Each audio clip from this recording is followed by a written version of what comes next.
Shabbat Shalom, on the brother Tawalai, back again. Um, Looking to do another lesson, praying that this lesson be edifying. I was just kind of reading in my scriptures and was in Psalms 39, and I came across the word vanity, and the Spirit just kind of blessed me to want to go into it. So, without further ado, as always, I want to begin by giving all praise, honor, and glory to Yahweh, Bahasham, Yahweh Shai, Bahasham, Raha Kodash, and double honors to my apostles and elders, the bishops, the men of great millstone. Peace and salutations to the house of David, the 144,000, the hopeful elect, and to the men, women, and children scattered throughout the four corners of the earth of the hopeful elect. To you, I say Shalom. Shabbat Shalom. If you're on the East Coast, then that time is already probably passed. But we on the West Coast are still in the hours of the Sabbath. So normally I begin my lesson in Proverbs 9:9, but today I just want to kind of go to the first chapter, and we're going to just come down till I get to 10. I'm not really concerned with the length of the lesson. I'll try to make it brief, but it is what it is. So this is Proverbs 9 and verse 1, because this time is running out. The time of wisdom is drawing to a close. You know what I mean? The time of the prophets, the time of the apostles, the time that the men are out here on the streets, you know what I mean, compelling you to come to the marriage, compelling you to turn from your foolishness, compelling you to return to Yahweh Bashem Yahweh Shai. That time is coming to a close. It's winding down. A time of trouble is about to begin. A time of men running to and fro, seeking the knowledge that was once right in their face is near at hand. You know, again, this is Wisdom 9 and 1, or Proverbs 9 and 1. Wisdom hath builded her house. She hath hewn out 7 pillars. She hath killed her beast. She hath mingled her wine. She hath also furnished her table. You know, so again, you know, hey, we have little sanctuaries all over this country where the men are bringing forth this gospel according to the scriptures as it is written, according to the 100% truth. It's here. It's in your face. It's amongst you. You're in the midst of it, and you mostly are ignoring it because you can't see what is right in front of you, Salakia. You know, the table is set. The truth is prepared for you. You know, this food is there available to you to eat in order to be prepared in the times to come. But you're not going to eat. You're going to refuse. You're going to scoff. You're going to reject until the time when that table is no longer available. Then you're going to cry to want to know what's what, to want to know what the men were speaking now that it's no longer available. She hath set forth her maidens. She crieth upon the highest places in the city, you know, hey, at the gates. Whoso is simple, let him turn in hither.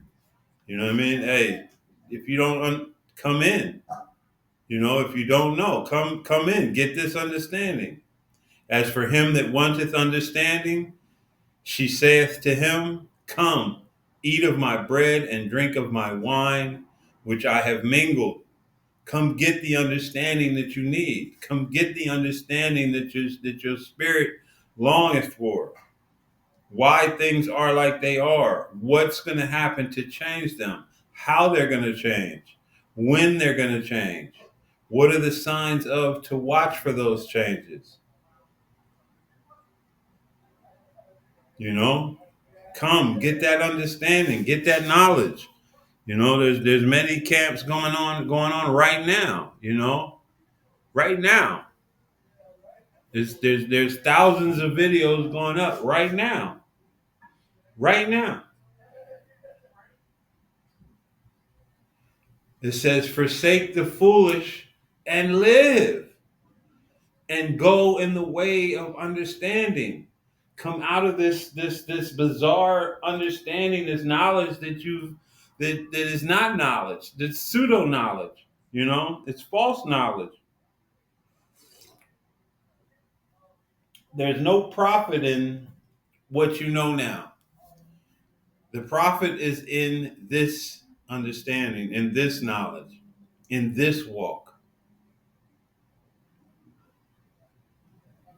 It says, he that reproveth a scorner getteth to himself shame. Because the scorner is not going to change. He's not going to alter himself. He's just going to become worse and worse. Like, you know, hey, the video with the men that caught over the two buffaloes, the two naked buffaloes. What was the end result of that? You trying to reprove somebody that doesn't want reproof. And what happened? You know, a tussle ensues. And these two buffaloes are attacking you and doing all kind of wickedness because you tried to reprove a scorner. And he that rebuketh a wicked man getteth himself a blot. And you know, I just want to get that real quick so we can get, you know, as our apostles taught us and teach us daily.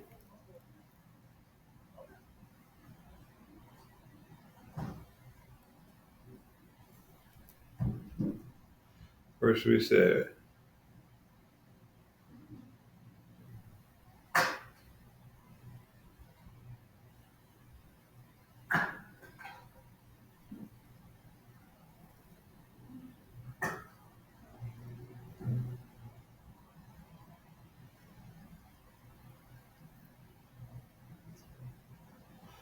first we're going to start here. He that reproveth a scorner getteth to himself shame. Strong's H 7036. Cologne.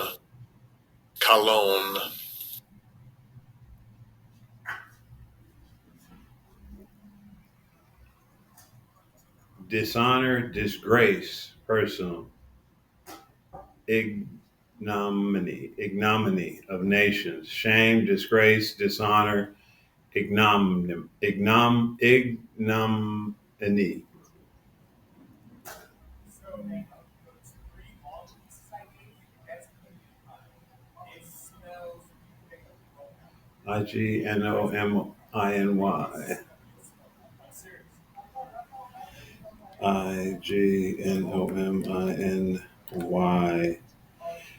Definition. Ignominy. Public shame or disgrace.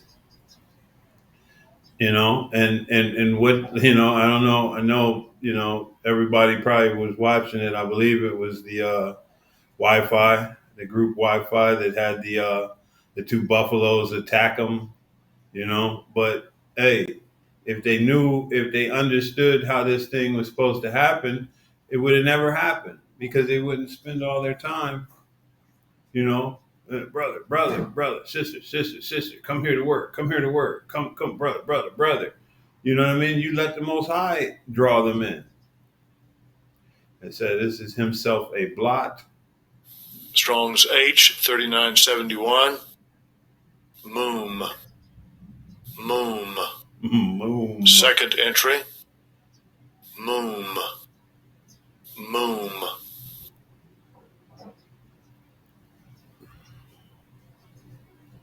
blemish, spot, defect, a physical defect, a moral stain. So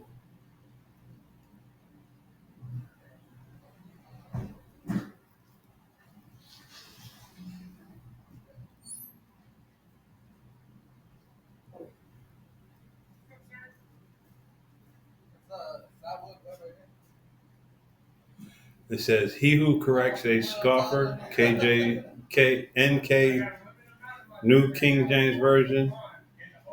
He who corrects a scoffer suffers shame for himself, and he who rebukes a wicked man only harms himself.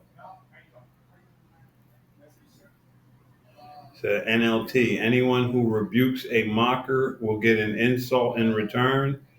Anyone who corrects the wicked will get hurt. It says, whoever corrects a scoffer gets himself abuse, and he who reproves a wicked man incurs injury. You know,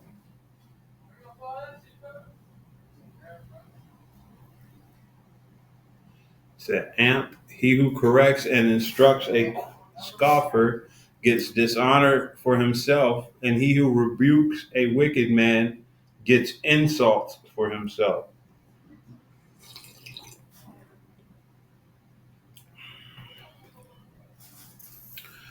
Lakia just enjoying a little bit of tea.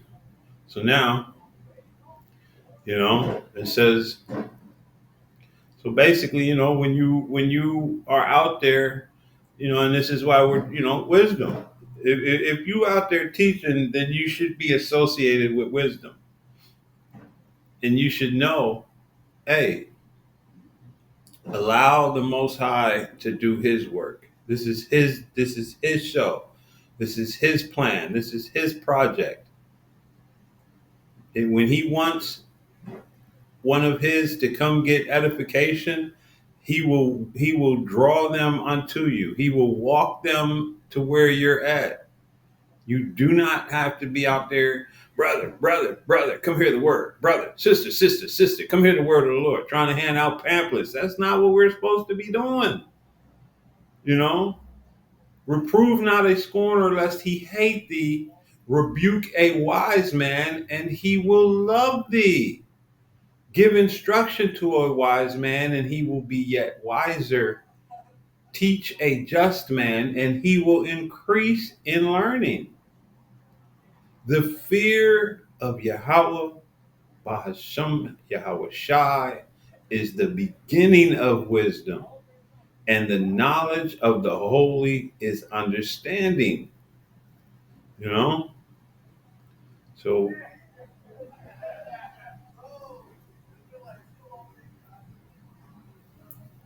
man, everything that we dealing with right now, everything that we go through is just vanity, you know? And that's what this lesson is in regards to, vanity. So to begin, I'm going to go up here. We're going to start here with vanity definition, biblical meaning. And it reads, according to the Bible, vanity is considered a sin.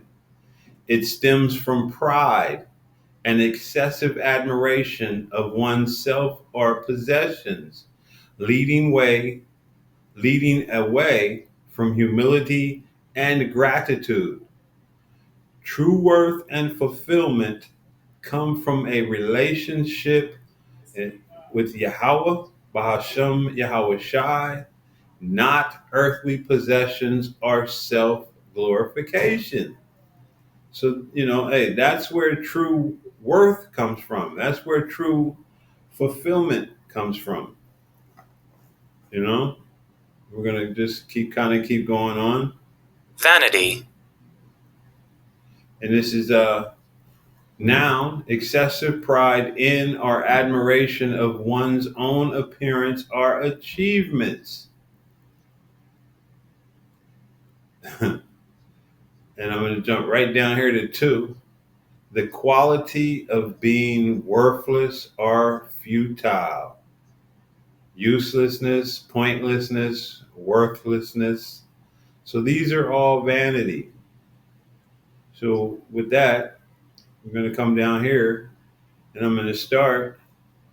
This is Ecclesiastes 1, and I'm going to begin at 1 so we know who's speaking. Then I'm going to kind of read a little, and we'll come back to this chapter.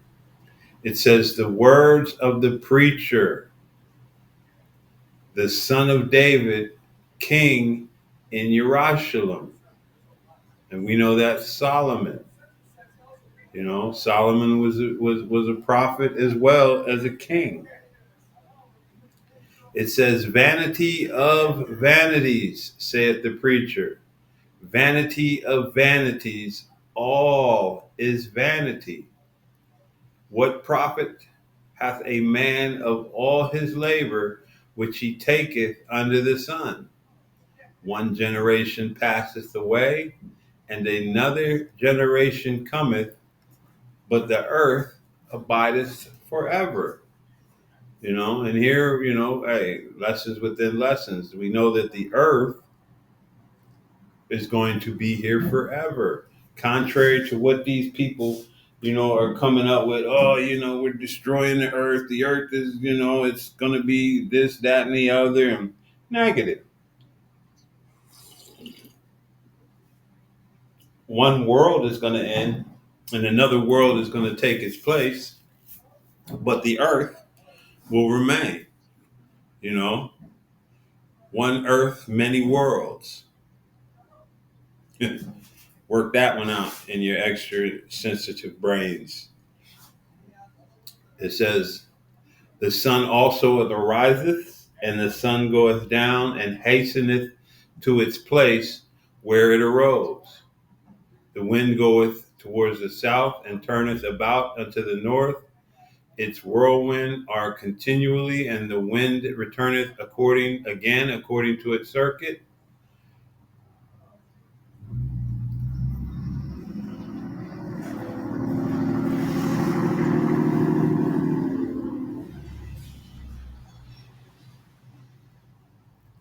And I'm gonna just kind of keep going. It says, "All the rivers run into the sea, yet the sea is not full. Unto the place from whence the rivers come, thither they return again. All things are full of labor, man cannot utter it. The eye is not satisfied with seeing, nor the ear filled with hearing. The thing that has been, it is that which shall be, and that which is done is that which shall be done. And there is no new thing under the sun." So all of the things that have happened, they happened before, they're going to happen again. The same spirits that have been here before are back again and again and again. The only thing new is the vessel that you're in. The vessel that your parents created, that's new. And well, man, said,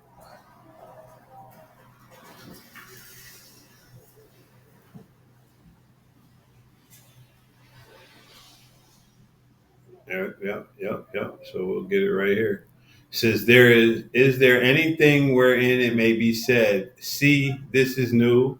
It hath been already from old time, which was before us. There is no remembrance of former things." So when you come back, when your spirit returns in that new vessel, you're not going to remember the things of old. You're not going to remember the things that were, you know, but there's nothing new. You're not new. You've been here before. Says, "Neither shall there be any remembrance of things that are to come with those that shall come hereafter." So again, vanity. It's all vanity. You're but a fleeting moment.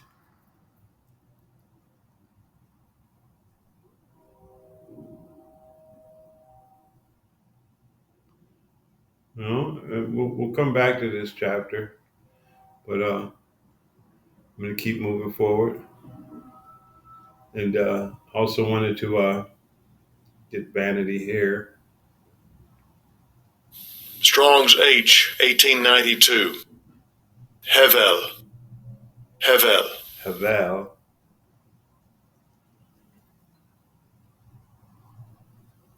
said vapor, breath, breath, vapor. You know, our lives are but a vapor. You know, and this is, you know, hey, again, everything you're meant to do here is fear the Most High and keep His commandments. There's nothing really past that. There's nothing beyond that. Especially for the Israelite man in this lifetime, hey, that's what we have now. You know, our lives will begin on the other side. To gain or accomplish anything in this time, it means to deprive yourself of your soul. You know, to reduce yourself to, well, I mean, yeah, we even see now with Denzel. You know, all the ladies thought he was just the cat's meow, but the cat's out the bag.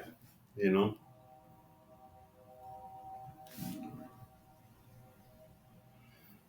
and again, this is Psalms 39, and this is King David speaking. It says, to the chief musician, even to Jeduthun, a psalm of David, I said, I will take heed of my ways, that I sin not with my tongue.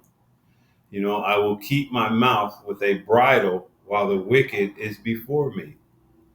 And King David was a mighty man. You know, his words could have you put down permanently or raised to a high level. But King David was a wise man, a man who feared the Heavenly Father. You know, he said, I will take heed to my ways, that I sin not with my tongue. I will keep my mouth with a bridle while the wicked is before me. I was dumb with silence. I held my peace, even from good, and my sorrow was stirred. You know, he wanted to speak, he wanted to say something, but he held it. My heart was hot within me. While I was musing, the fire burned.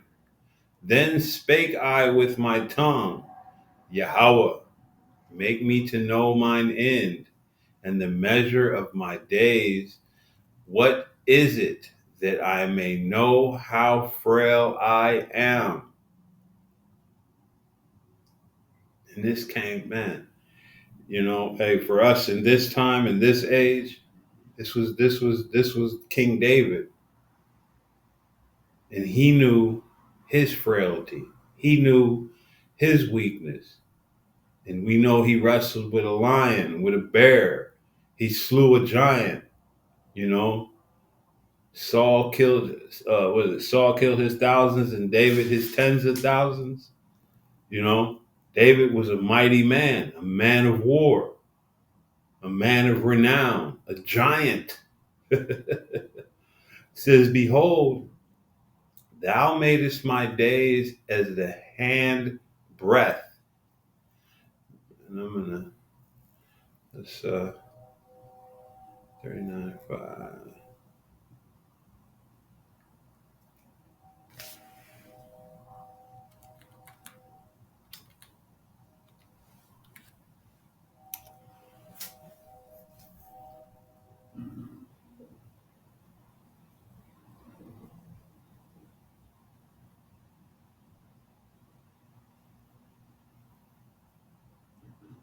Strong's H, 2947. Tefach. Tefach.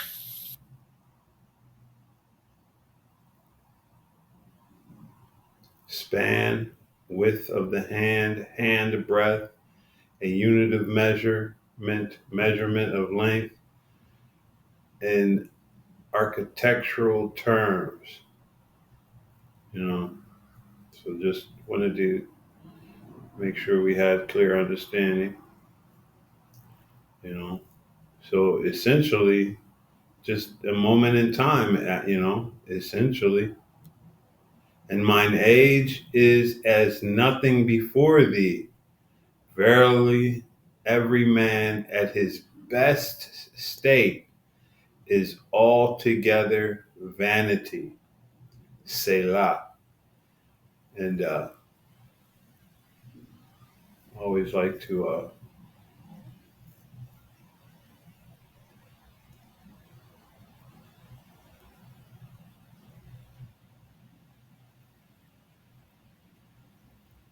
Strong's H 5542. Sele. Sele.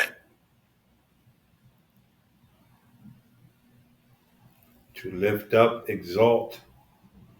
A technical music term probably showing acu- ac- accentuation, pause, interpretation. Now over here I have in Google, and it says, and we're gonna, it says Allah, but we know according to David it would have been Yahweh. So I'm gonna put the word Yahweh for what they have here. It says Selah is defined as the act of offering prayers to Yahweh. Literally translated, Selah can mean prayer or supplication, and is generally considered the act of worshiping Yahweh, an act which is specifically mentioned, and yeah, and I'm going to say in the scriptures, a variety of rules and guidelines surrounding it. So, everyone always is trying to take from or present themselves in a position that is not theirs, but, hey, get the meat, spit out the bones. We're going to jump down here to Psalms 62, and I'll start at 8. I'll start at 7.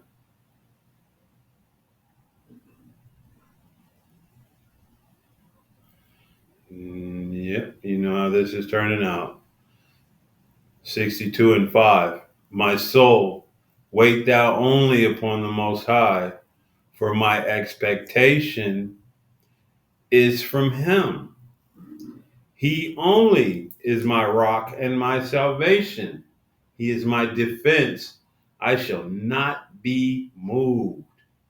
And in the time that's coming, man, hey, that's you people that are running from wisdom, running from misunderstanding. I heard a joke, it says wisdom is chasing her, but she's just too fast.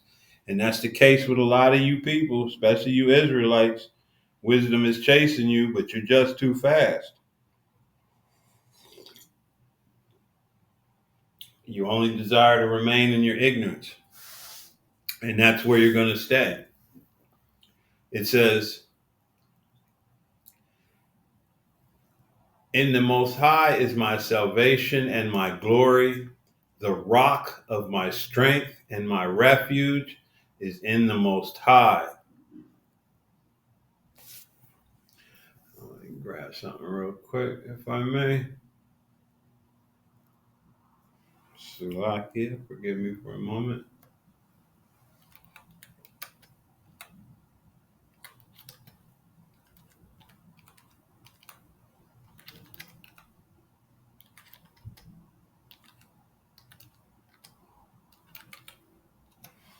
You know,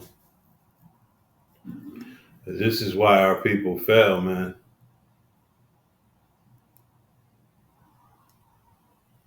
This is why this is why we're in the condition that we're in.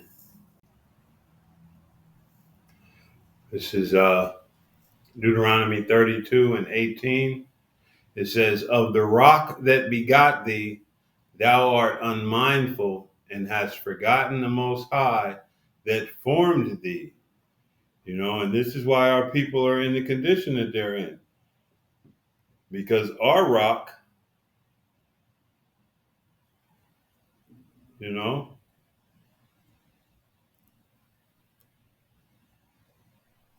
the rock of my salvation, our people don't, they have forgotten that. Only the elect will return and turn back to the rock, rock, to our cornerstone, to the rock of our foundation, our strength. And my refuge is in the Most High. Trust in him at all times, ye people. Pour out your heart before him. The Most High is a refuge for us. Selah. Surely men of low degree are vanity, and men of high degree are a lie. To be laid in the balance, they are altogether lighter than vanity. Nothing. Whether low or high, whether you have a lot or have a little, whether you are super intelligent in this world or super stupid in this world. According to this world's values, it's all the same. Trust not in oppression and become not vain in robbery. If riches increase, set not your heart upon them. So, hey, poor or rich, it's vanity, it's vexation of spirit. It's not going to change one thing or another. And in the end, it's all going to be left to someone else.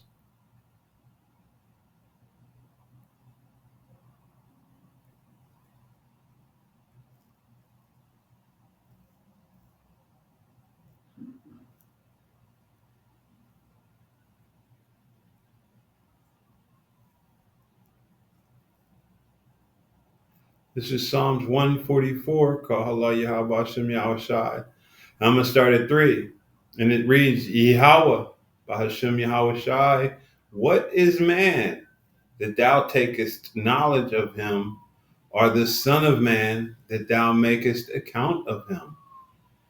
Man is like to vanity.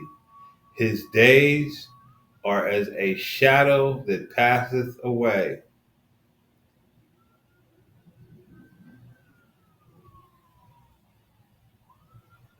Says, bow thy heavens, O Yahweh Bashem Yahweh Shai, and come down, touch the mountains, and they shall smoke, cast forth lightning and scatter them, shoot out thine arrows and destroy them. And this is a prophecy. Hey, these arrows are about to be shot. The strong man with the bow shooting these arrows to the end of the earth. He's going to tear these kingdoms down. He's getting, man. Hey, our power is getting ready to move, man. And he's going to cast forth lightnings, and he's going to scatter these people. He's going to shoot out these arrows and destroy these people. Send thine hand from above, rid me and deliver me out of the great waters. When the enemy came in like a flood, this is what's getting ready to happen. From the hand of strange children, whose mouth speaketh vanity, and their right hand is the right hand of falsehood. Hey, get this wisdom now, man. Get this understanding now, because the time is coming when you're not going to be able to. And it's coming upon us quickly. This is not something that's, taking its time. It says, though it tarry, wait for it, it will not tarry. The reason why it's not tarrying, and the reason why it says, though it tarry, you got to understand, one day with the Lord is as 1,000 years. So what you think is a long period of time is but a moment to the Heavenly Father. Nothing is tarrying. Everything is happening according to his will and according to his time frame. I said I was going to come back to Ecclesiastes. And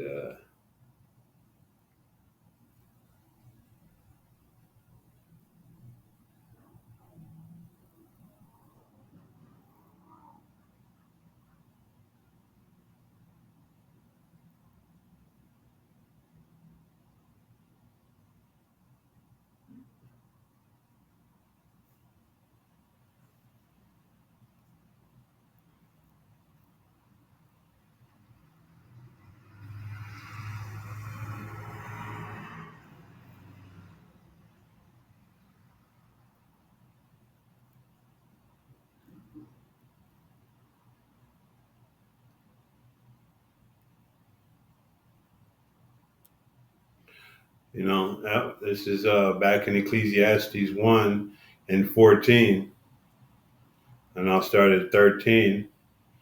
And again, this is Solomon, and it reads, "And I gave my heart to seek and to search out wisdom concerning all things that are done under heaven.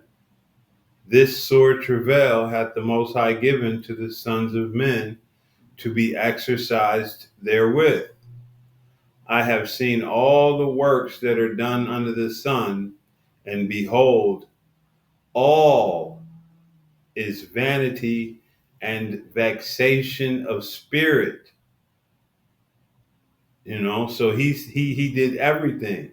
He had the means and the wherewithal. He moved and we know that Solomon went off in his older time. So we know that he delved into many things. And what his conclusion was, that under the sun all is vanity and vexation of spirit. And it says that which is crooked cannot be made straight, and that which is wanting cannot be numbered. And we know, Esau Edom was made crooked. All you people wanting to bring him under the umbrella of salvation, that which is crooked cannot be made straight. It's vanity and vexation of spirit to even consider it, to think you're going to attempt it. You know.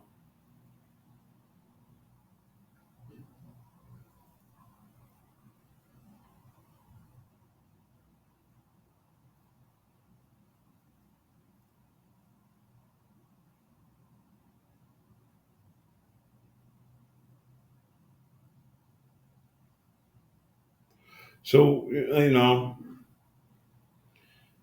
we're in a time now. We're in that time, as I stated in the beginning, that this knowledge, it's becoming imperative that you receive this if it's meant for you to receive it. We are truly coming up on the 11th hour. Hey, this wisdom and understanding is getting ready to be removed from the places that it is. It's getting ready to be taken out of circulation, and you people are going to be on your own, man. Left to your own devices, left without the understanding, and you're not going to know how to do anything.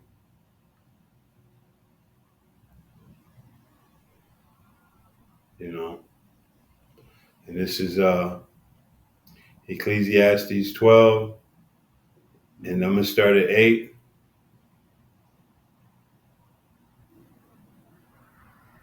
Seven. It says, "Then shall the dust return to the earth as it was, and the spirit shall return unto the Most High who gave it. Vanity of vanities, saith the preacher. All is vanities. And moreover, because the preacher was wise, he still taught the people knowledge. Yea, he gave good bread and sought out and set in order many proverbs. The preacher sought to find out acceptable words, and that which was written was upright, even words of truth. The words of the wise are as gods, and as goads." And yep, you know what comes next.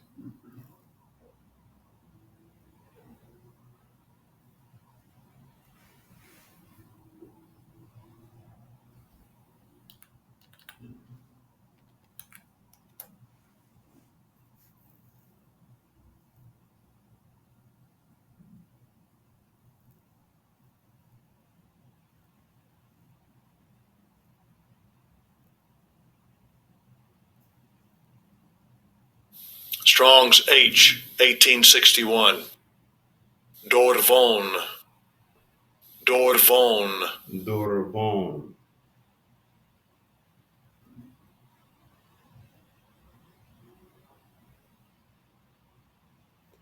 Goad. Goad. Okay. Let's come up here.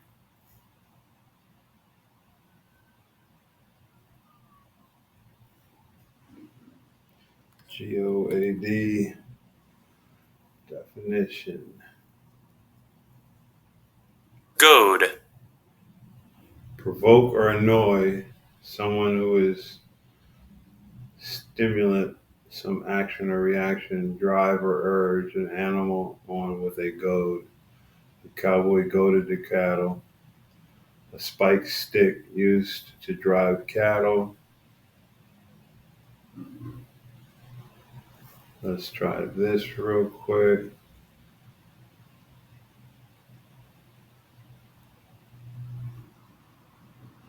Goad definition Bible. In the Bible, goad is an instrument used by plowmen for guiding their oxen to a pointed is a pointed stick. It is a pointed stick. Okay, so there we go. So now we know what we're reading. So back again. Said the words of the wise are as a goad, something to guide, are pointed, you know what I mean? Like that way. Stay on the path.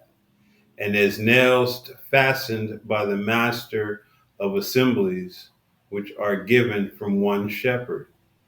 And further by these, my son, be admonished, the making of many books. There is no end, and much study is a worrisome weariness of the flesh. So he said all that to say what? Let us hear the conclusion of the whole matter. Fear the Most High, reverence Him, honor Him, be in awe, and keep His commandments. And he said this to His people. And His people were who? His people were the Israelites. So it's our duty. It's the conclusion for the Israelite man, both man, woman, and child. Fear the Most High and keep His commandments, for this is the whole duty of man. For the Most High shall bring every work into judgment with every secret thing, whether it be good or whether it be evil. So with that, hey, everything is vanity and vexation. So what should your purpose be? Your purpose and your goals should be towards the Heavenly Father, towards repentance, towards salvation, towards Yahweh, Hashem Yahweh Shai, and what it is that His will is. So with that, I pray this lesson was edifying. Again, Shabbat Shalom to all who may be listening today, who may come across this video. I hope that you had a blessed Sabbath, Shabbat.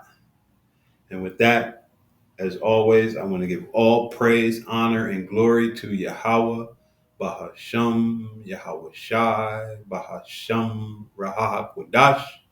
Double honors to my apostles and elders and bishops, the men of Great Millstone. Peace and salutations to the 144,000, the house of David, the men, women, and children that are scattered throughout the four corners of the earth of the hopeful elect. To you, I say Shabbat Shalom.